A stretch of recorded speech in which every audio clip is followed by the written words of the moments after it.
Howdy, folks. Welcome back to the podcast. Today, I have the privilege to listen, along with you listeners, to a third trimester update from my lovely wife, Catherine Joy Vogtberg.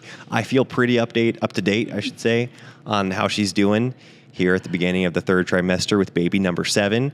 But I'm sure I'm going to learn some new things in this update. What do you think, Katie? Yeah, I mean, probably not. Oh. Probably not. We're here in a new studio. You guys might notice that. We told you last time that would be the last time we were in our old podcast studio, at least for the foreseeable future. We might pop back in. We turned it into a homeschool room, which I broke down in a video. It's like the coolest homeschool room.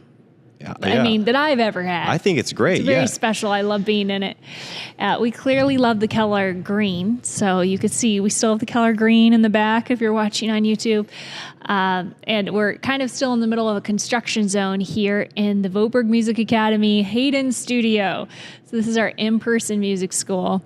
And it's just fun to be here. Yeah, it is. Like, this is again, it's very much under construction. If you're watching it on the video, you can probably see that there's still, somewhat of a mess that's left to be picked up. But the space is really coming together, and I'm just so pumped to get classes going in here. We're going to be filming for all of our online content. We're going to be filming a lot of that content in here as well. And so, you're going to, for those of you that are on VMA right now, Vogtberg Music Academy, you're going to be seeing the space quite a bit.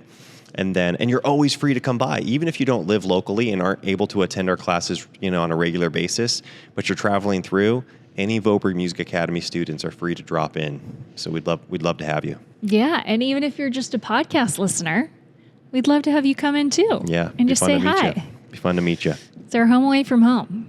So anyways, okay, so we're talking pregnancy today. We made it to the third trimester for the 7th time. I just consider it a great blessing and honor to be here for the 7th time. And I think it hits me more and more every baby that life is just not to be taken for granted. And it's such a gift to be able to carry life. It's such a privilege, and it's not anything I deserve to do. So anyways, it's a gift. That said, it's really not a third trimester update because we're just entering the third trimester. It's kind of a second trimester update. Second trimester review. Like second trimester in review. Yeah. And then heading into the third. Just kind of like, we've been getting questions in the Q&A box, what are you eating? What are you doing? How are you working out? Stuff like that. And if I was going to do a second trimester in review, it would probably be, not a ton of things really happened that were like that intentional in the second trimester. I feel like people were very gracious and were like, oh, you look so great. And it's so kind of people to say that, but the second trimester is not a trimester where I really feel like genetics serve me in the second trimester, and the third trimester is where I have to put in effort or it goes south pretty quickly. Wouldn't you say that's like... I've never seen that happen. Like, yes, you have.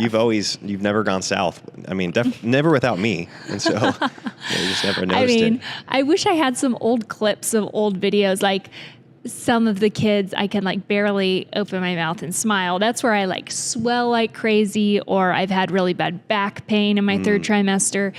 And I do remember that. I do remember having to help you up and down stairs, help you out of chairs. And like I'll just be stuck. Like, can you help me? And Elisha's to come over and help me. And it's like, I'm too young to be feeling like this, So I do think that's just, and it's also where that back end, those last like 10 weeks are where I usually have most of my weight gain too. So it's not like, I know some people, they pop out really early and they look pregnant really early. And I kind of just gain weight gradually everywhere. And then the third trimester is what kind of makes or breaks my postpartum season in terms of weight gain. Like it's funny when you do like a pregnancy weight gain calculator. I don't know if anyone's ever done that. Maybe it's just me. And they show the like healthy weight gain range, and it's between 25 and 35 pounds of weight gain. And for like my body weight or mass or whatever. However they calculate that. And I'm like, that makes a big difference postpartum, whether you have 35 pounds or 25 pounds. Like the extra 10 pounds is a big difference maker in terms of how you feel after the baby's born. So they give you that range, but it's like you'd rather take the lower end. Yeah, I mean, it just makes postpartum easier if you're on the lower end. And when I say easier, it's just like morale. Morale is easier. There's already enough going on postpartum. So anyways, I've been in the upper range for some of our kids, and I've been, below that for really just one. And then for Lauren, for our last baby, Lyman, I never stepped on a scale the whole time. We were living in the tent, and then we didn't have one when we were kind of moving around in different people's homes. So I have no clue what happened, and just what happened. And I think one reason why, before I'm getting into like specifics, I'm talking so much. It's okay. Anything you want to add? No, so far so good. You haven't said anything too shocking that you haven't revealed any new information that's knocking my socks off. I think that's something that, what was I going to say I think since feeling that call to be open to life in our marriage, my mindset has just shifted to with pregnancy and really wanting to do pregnancy well, make it sustainable, have it be great to be married during this time, have the kids feel like I'm a great person during this time, and Lord willing, make it sustainable in case it happens again rapidly. It's like I can't guarantee on the other side a really long break of I feel like myself again or things like that. It's not like Elisha and I don't want to be wise and make decisions that way, but also being really open-handed with that timing is something that I think has made me want to be really intentional with my pregnancies, just so that they aren't overtaxing on the family and everybody feels like they need a break because I've been cranky or in pain or tired or, something for a long season. And also, so I'm not super emotional if I end up getting pregnant sooner than maybe I would have hoped. Kind of feeling like myself through pregnancy and then myself after pregnancy is kind of my philosophy at this point as a goal. Because I think probably a lot of couples that have a very definitive plan for a certain number of children that they hope to hit and then stop having kids after that, it's easy to kick into the mindset, probably both the husband and the wife, be like, well, we'll just kind of get through this, child carrying season, and then we'll do it, whatever. We'll be in a better mood, or we'll have more time for the kids. We'll have more time for our marriage. Then I'll have time to work out. Then I'll have time. Then we'll have a great intimate life. Then, just whatever the case may be of whatever you're kind of putting on hold. And I definitely had that perspective with our sixth baby when we thought 6 is it for us. And, I was just like, oh, well, this is the last time, so it's fine. And when my back was giving out, it's like, oh, well, this is the last time, we'll just get through it, instead of oh, well, I don't want to be chronic invalid if I can help it, if it's within my power, for 3 months out of every 18. I don't know. I don't know what the Lord has in store. So again, not taking any life for granted, not trying to take it flippantly, but also just trying to steward what God has given and manage that well. And so my health isn't the reason that we feel like we need to take drastic measures to postpone a pregnancy. Yes. Yeah. And not to totally derail from talking about pregnancy, but I just think that that's a principle that we can apply to so many areas of life. Anytime we take on the attitude of, well, I'm just going to get through this season and I'll be better once I'm in a less stressful season. Oftentimes that season never comes, right? Whether it's with our child training, whether it's you mentioned health, our finances. Even just seeing some people that we're close to, and you see that the more fruitful you are in your life, the more and more, I guess, responsibility you have as life goes on, right? And so if you're being productive with your time in your younger years, you only have more of you could call it a burden, but they're really just they can be gifts and blessings or responsibilities the later you go on in life. And so I think learning to just be better in the season that you're in so that it sets you up to be better in the next season rather than, having the goal be like, well, I'll be better once I'm done with this season. Yes. And knowing that, of course, certain seasons are going to present unique challenges and you might not hit certain benchmarks, but you can still try to be your best in that season. Yes, exactly. So some things that have changed within the last few weeks are like food. So for me, I have had kind of at a very temperate first trimester, part of that being we were in the Lent season, and that just makes you want to be temperate. I had certain goals during that season and challenges for myself in that season. And then second trimester, I feel like I fell into gluttony. I was talking to Elisha about this, and it's funny because I think usually we assume that gluttony looks a certain way. And it's kind of like, oh, you can tell if a person struggles with it or not, is what you could assume from the outside. And it's funny because I was reading a devotional and they were saying how it's a really old devotional, not very like body positive. It was just saying how gluttony is, if you can curb your gluttony, all other spiritual disciplines will be easier. And I was like, I feel like that's so true. It doesn't matter what your weight is or how you look like. Anyone can be gluttonous, and it's basically just if I want it, I have it. And not having any self-restraint on what I am eating or when I am eating it or how much. It's just like I just want what I want and I satisfy those urges. Yeah, because that was so convicting when you read that section to me, because I would agree with you. I would always put, I would like look at my overall health or my overall fitness, and be like, well, I'm staying pretty healthy. And I would have zero conscience issue with eating kind of whenever I wanted to, or because it's like I'll work out, I'm very active, or I'm going to burn all those calories and I'm staying at the weight that I want to be, versus seeing that as like, man, if I'm just saying yes to my appetites all the time, that's being gluttonous. And rather than having self-control and saying, no, I'm going to curb this, like you said, and it does strengthen all the other spiritual disciplines. Yeah, it's just not satisfying the flesh. Like food is one area that in our overabundant culture today, it's easy to satisfy the flesh whenever we want in that area. And I always considered it a health thing, not like a spiritual thing. Right. And so anyways, that was a big wake up call for me. And so, but that said, your insulin, okay, I can't remember the actual terms, but basically you become more insulin resistant in your third trimester, and I've known that in the past. And so I already knew that I wanted to cut down on carbohydrates in my third trimester because you just start storing them instead of you burning them a lot more in that third trimester. And I've had historically small babies, like a little too small in some instances, aside from my protein baby, which was Lionel, and he was 9 pounds and just hasn't let up. He is just a healthy chunker. Yeah. Do you want to explain what you mean by the protein baby? The protein baby. It's true. I created a lot of content on this at the time, but basically I'm doing a lot of the same things that I'm doing that I did with that pregnancy. So maybe I should just run through those. Sure. All right, folks, we're running a pretty short, and I say pretty short, I think it's going to be 2 weeks. It's a 2-week back-to-school deal over at VoperMusicAcademy.com where you're able to get 50% off the first month that you are enrolled.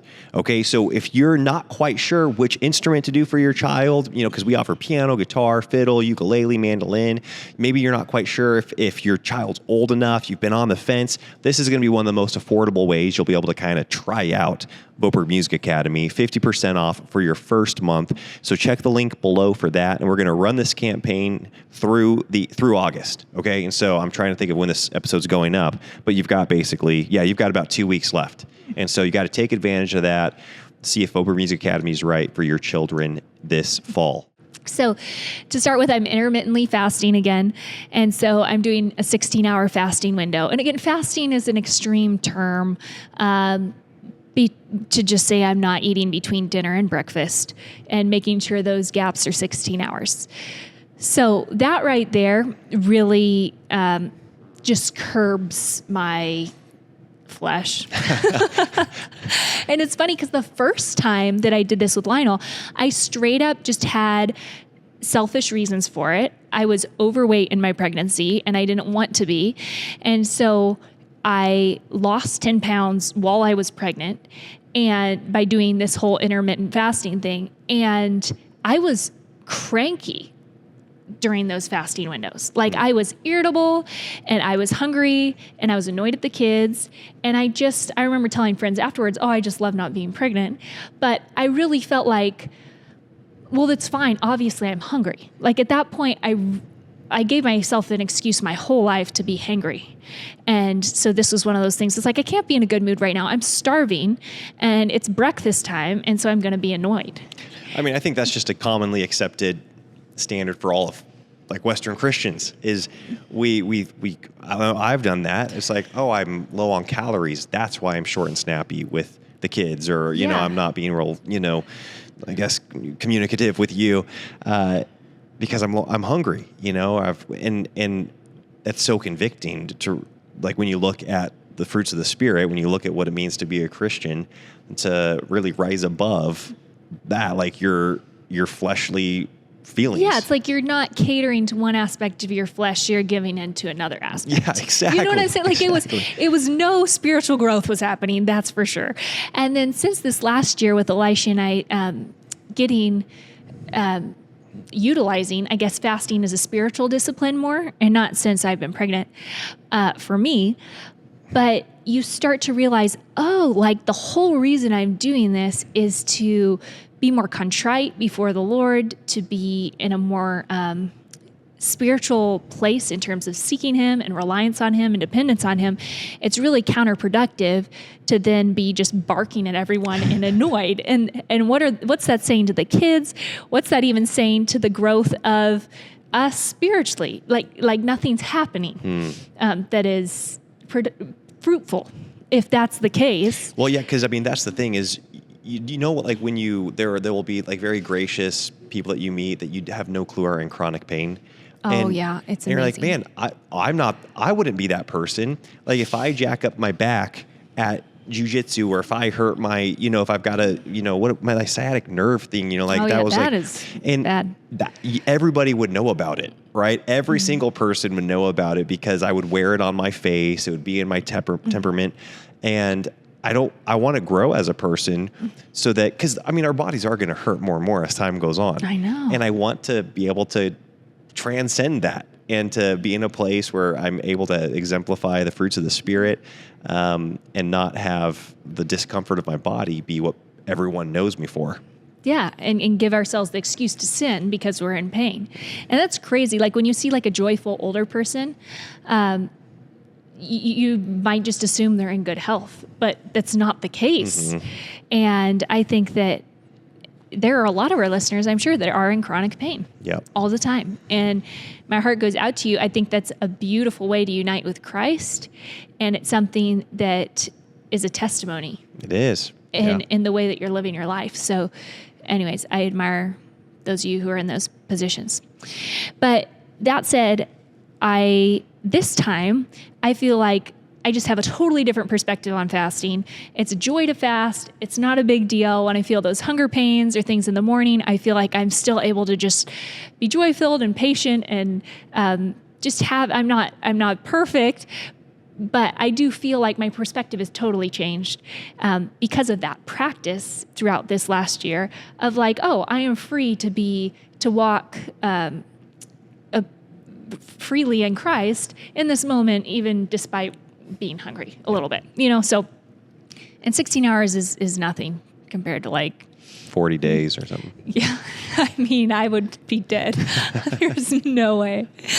Yeah. So, okay. 16-hour fast. And then I'm also doing 3 meals a day, no snacks. And so again, this isn't crazy stuff. This is what people have done for forever. And when there wasn't just an abundance of non-perishable food. Sure, just grab and go food items. I mean, you think of it like, oh, I'm going to go kill the fatted calf. And you're like, I'm hungry right now. Yeah. Like, you know how long it takes to kill a cow and butcher it and cook it and all this stuff? Yeah, a long time. Anyways, so because of that, whenever I go to 3 meals a day, I really need to up protein because when I eat how I like to eat, which is like sourdough and hot cereal in the morning, and then like carbohydrates for lunch, carbohydrates for dinner, pastas, rice, like basically having that be my main base, that does not keep me full to the next meal. So not only am I more insulin resistant when I'm pregnant, but I need more of those carbs, and I need a snack on carbs in order to be able to stay full. And yet it's all just kind of getting stored away instead of burned. So burned as fuel. So it's kind of counterproductive. So like my breakfasts are cottage cheese. I love to heat up berries, like when you melt berries in a pan. It's so good. Put those on top, put pecans on. So do they start frozen, the Yeah. berries? Okay, they start frozen and then you melt them? Yeah. Okay. I think it's cheaper that way. Great. That's why instead of fresh berries, I'd put fresh berries on, but like they go bad quickly, and the frozen ones I have on hand, and it makes kind of a berry compote. And then I fry or scrambled eggs. I might do bacon. I'm trying to think of some other things. Today I made a bone broth brownie. So like just like eggs and bone broth and chocolate bone broth and cocoa powder. And How was put that? that in the oven. Oh, it was so good. Awesome. It was a winner, huh? It was. I learned about that with my protein baby pregnancy. So anyways, yeah, the kids, I'm always eating like, and honestly, it's been a real gift. I'm like, I really need to do this all the time because it makes breakfast time so much less stressful, because I do kind of resent having to get up and get the 3 younger kids seconds on their food because they're done with it before I sit down usually for breakfast. And then I like to read the Bible at breakfast time, and then I'm kind of resenting that like my food's totally cold, or I'm like, hold on, mama's got to eat real quick, so it's like, it really just smooths out all of breakfast. Like I'm in a little discomfort because I would like to be eating, but aside from that, it's like, sure, no problem. I'm a free agent. I can get up and help the kids. I can read. I'm just like very accessible. So it works out well for our home. So that's what I'm doing for lunches, like a lot of tuna. I love tuna, and I'm not being super picky with like 0 carbs this pregnancy. I'm just trying to base the meal around protein. Right. And then the same thing with dinner. I'm still having carbs with dinner, but instead of like, I had bread last night, but for the past couple weeks, I've been trying to have it be like rice or quinoa or a more complex carb. Sure. Yeah, or chickpea pasta.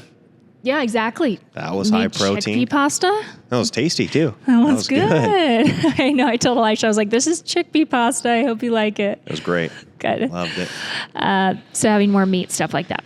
So anyways, that's how food is. I'm not trying to lose weight this pregnancy. I just want to gain weight healthily from here on out. And so that is why I'm not cutting out all carbs completely.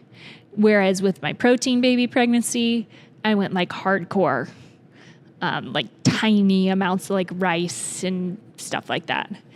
So, Wow. yeah. I mean, I don't know if I have anything else to add to that. Like you're looking at me like I'm supposed to comment on that. All I know What is are that your comments on my diet? I only have positive feedback because I've loved the way that I've been able to eat throughout this pregnancy, because I really am grateful for how intentional you're being with your, especially at like the 3rd trimester, here as of late. Kind of heading into the 3rd trimester is when I started this. Well, you did, and but you've gotten really creative with those higher protein meals, and it's made it really enjoyable for me.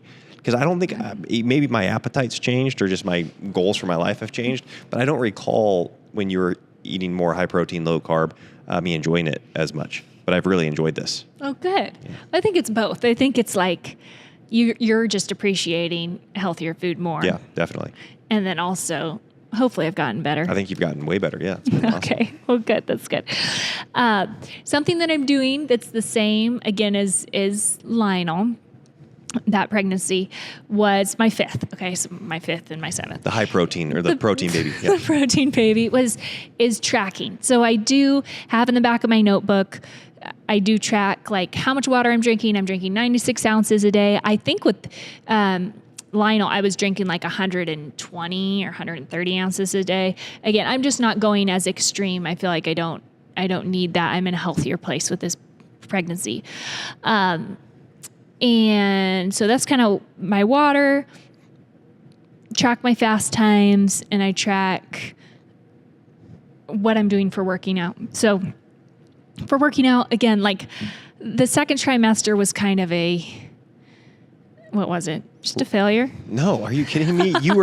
You conquered the world in your second trimester. What are you talking about? I did a lot of stuff. A lot of it was on the computer. You were hosting nonstop overnight guests, which is a full-time job. We were leasing out this studio space and coming in here to select, fixtures and paint colors. And, yeah, it was and then we were traveling a ton too. It's the classic summer where you're going to events. And so, yeah, I mean, we were traveling a bunch. You somehow still worked out. So, but you were very did active, and it's not like you ever got unhealthy because you were always moving, and you might not have done like what you consider to be your workout regimen, but you were a very active person. I felt like I would have only one day a week, realistically, where I was like, oh, I'm going to go on a fast walk, or I'm going to lift weights or something. It was happening one time a week, an intentional workout type activity.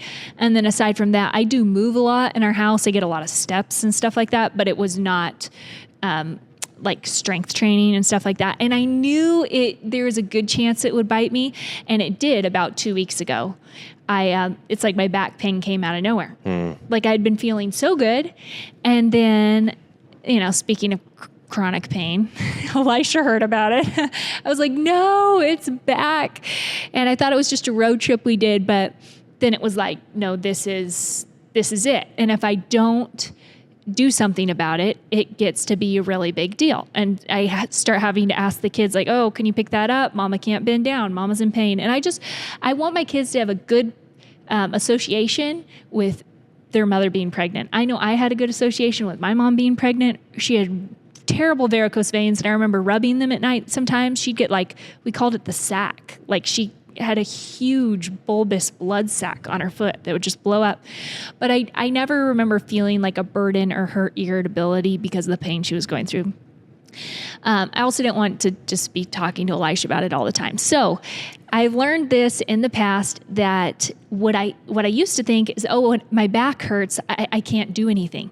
And it's like, that's the exact opposite of what I need to do. It's just saying I have bad form. The waddle started. I'm not really concerned about waddling aside from the fact, from an aesthetic point of view, aside from the fact that it throws out my back. And then I start to arch my back and stick out my belly and my whole body starts, when it's it's compromising kind of. Yeah, caring for other parts of it. And then you just get all out of whack. Yeah. And so I felt myself start waddling. I was like, it's too soon to have to waddle. This is supposed to be a week or two before you give birth. No, compensate. Your body starts to compensate. Compensate. That's the word. All right. That's it.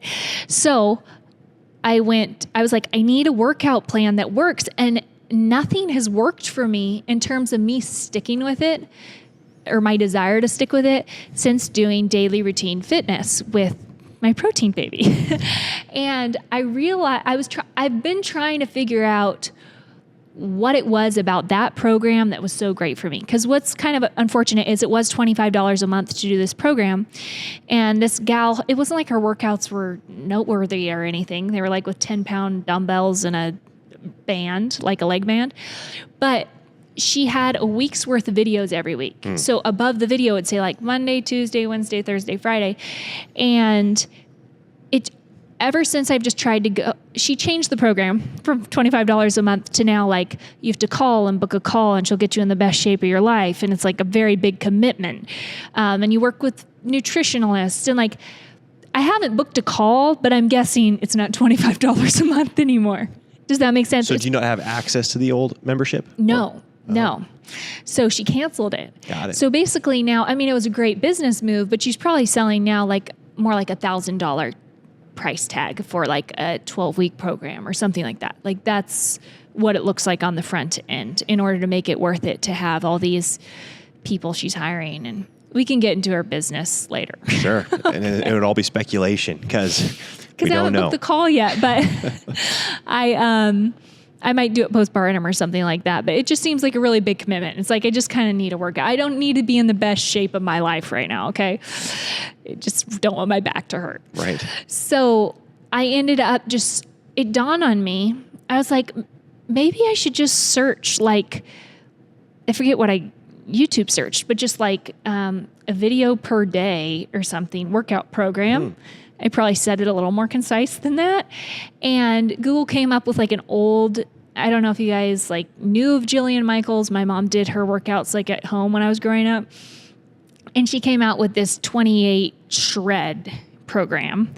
And I don't really need a shred. I was saying like, hopefully it'll just make shedding easier down the road.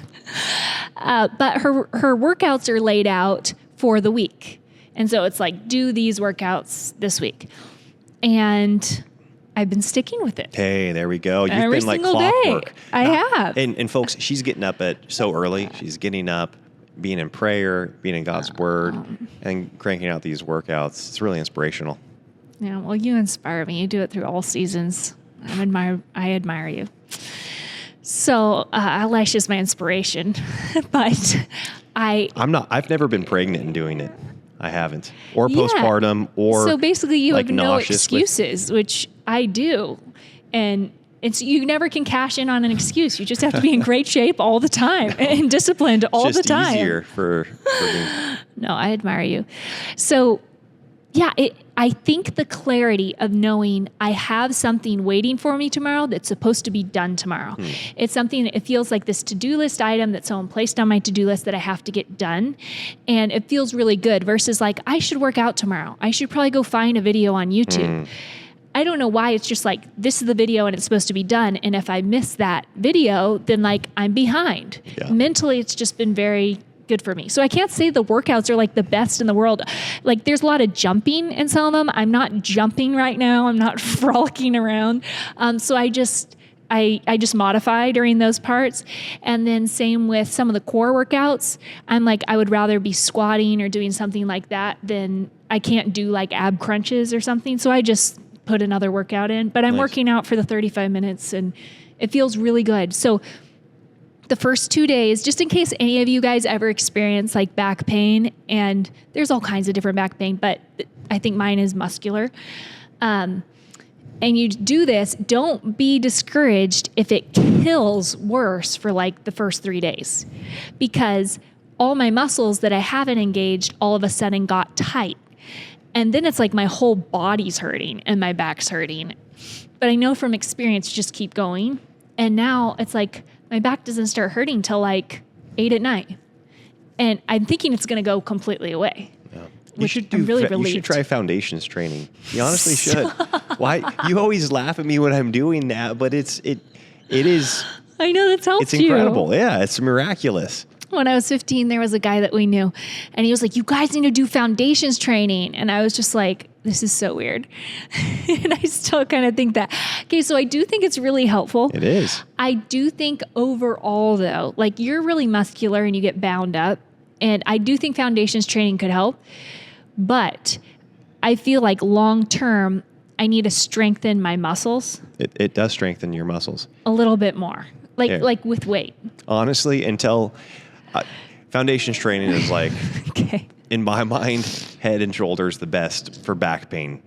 Okay? Head and shoulders for back pain. I just feel like when my glutes are engaged and my upper back is engaged and my core is engaged and everything, like all those muscles are strengthened, then it like protects, like creates this protective barrier around my back. That's what foundations training does. It strengthens all those things. Okay. You guys should check out foundations training. I'll probably check it out. I swear by it. But I'm not going to lie. Like I'm kind of in it for the body composition too, you know? Yeah. Foundations training won't give you much. Yeah. Like I feel like in the long term, it's kind of helpful to have that tone. Yeah. You know? So it's just another thing to add, but I really should try to check it out. So anyways, okay, that's what I'm doing for working out. I'm alternating between a fast walk that's 3 miles, and then on Mondays, I go with the Katie Running Club and Sadie Running Club, and we do a fast walk that's usually a little longer, like 3.5 to 4.5 miles, and it's been so sweet because half the girls could totally be running right now. They're training for other things. They are running right now. But then half of us are pregnant. And so they're fast walking for us pregnant gals. And it's just very sweet. So anyways, that's always fun on Monday mornings. I feel like that is primarily it. Really? I mean, everything, what else? huh? What else Let me see do here. you know? It's like water, food, working exercise. out. I am going to bed and getting like 7 hours of sleep, I would say, consistently right now. I would love to get 8 hours or more, but just like, I know I can be fine on 7 hours. So Yeah, I'd say we're doing pretty good at going to bed early. like before 10. Yeah. And like to get up at 5, I'd prefer to go to bed like by 9. Right. But it's still kind of like the last golden days of summer, so things Right. are still a little later. And I also don't, again, I'm not like being super extreme during this time. I kind of want to still enjoy summer, and Yes. the kids are going to bed still a little bit later and they're enjoying that. And Yeah, we're doing kind of like the slow rolling start into fall, which is fun because it's like you start enjoying some of the scholastic activities, some of the workout Yes. routines, but then you still have these summer days where you get to go to the lake and enjoy Yeah. an evening walk.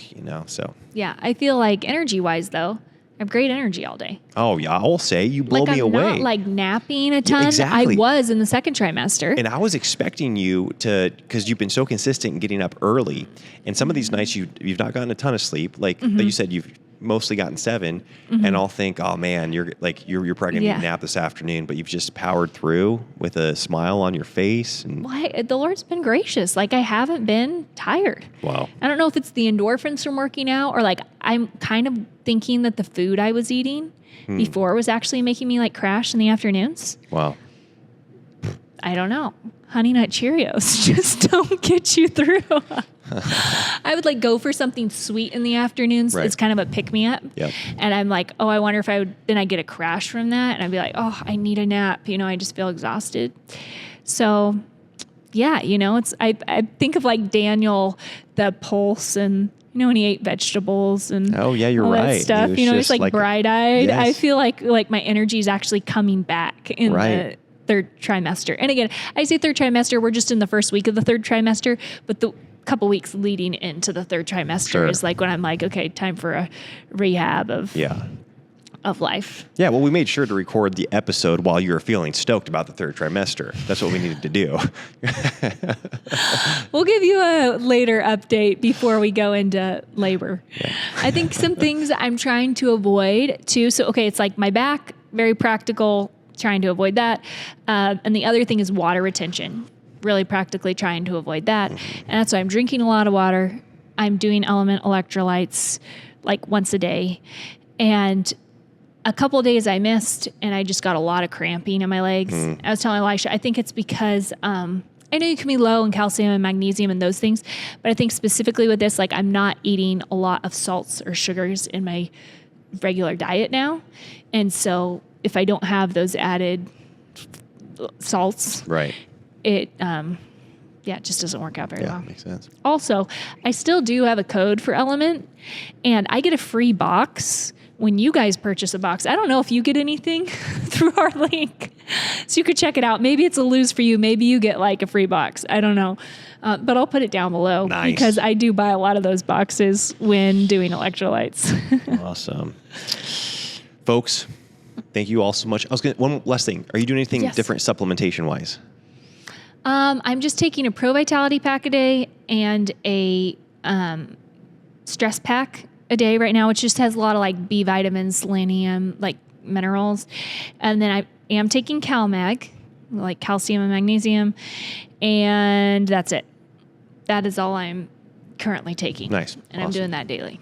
Good for you. Maybe that's why I actually have a lot more energy. It's like that Trin's kicking in, Yeah. the B vitamins are kicking in. Yeah. Wouldn't be I know I surprised. should probably be taking Endurance too, which is like it's beef liver supplement. It's just, I just haven't gotten that one in the rhythm The yet. routine, Because yeah. you kind of have to separate some of them. So the one vitamin isn't blocking the other one's absorption. And so I kind of just like to take them all at one time or, Right. morning and evening. And so I haven't quite figured out how to work in the beef liver into the equation. Sure. Yeah. Yeah. Wow. Well, thank you, Katie. that was Sorry. riveting for me. I just talked so much, No, you guys. I wanted to hear an update on how you're doing. Yes. Like I never get to hear about it from you, and so it was good to be able to have a moment here, of uninterrupted conversation with you to hear about how the pregnancy's going. Yeah. Thank you. Folks, thank you all so much for listening. We'll talk to you next time. Bye-bye. Bye.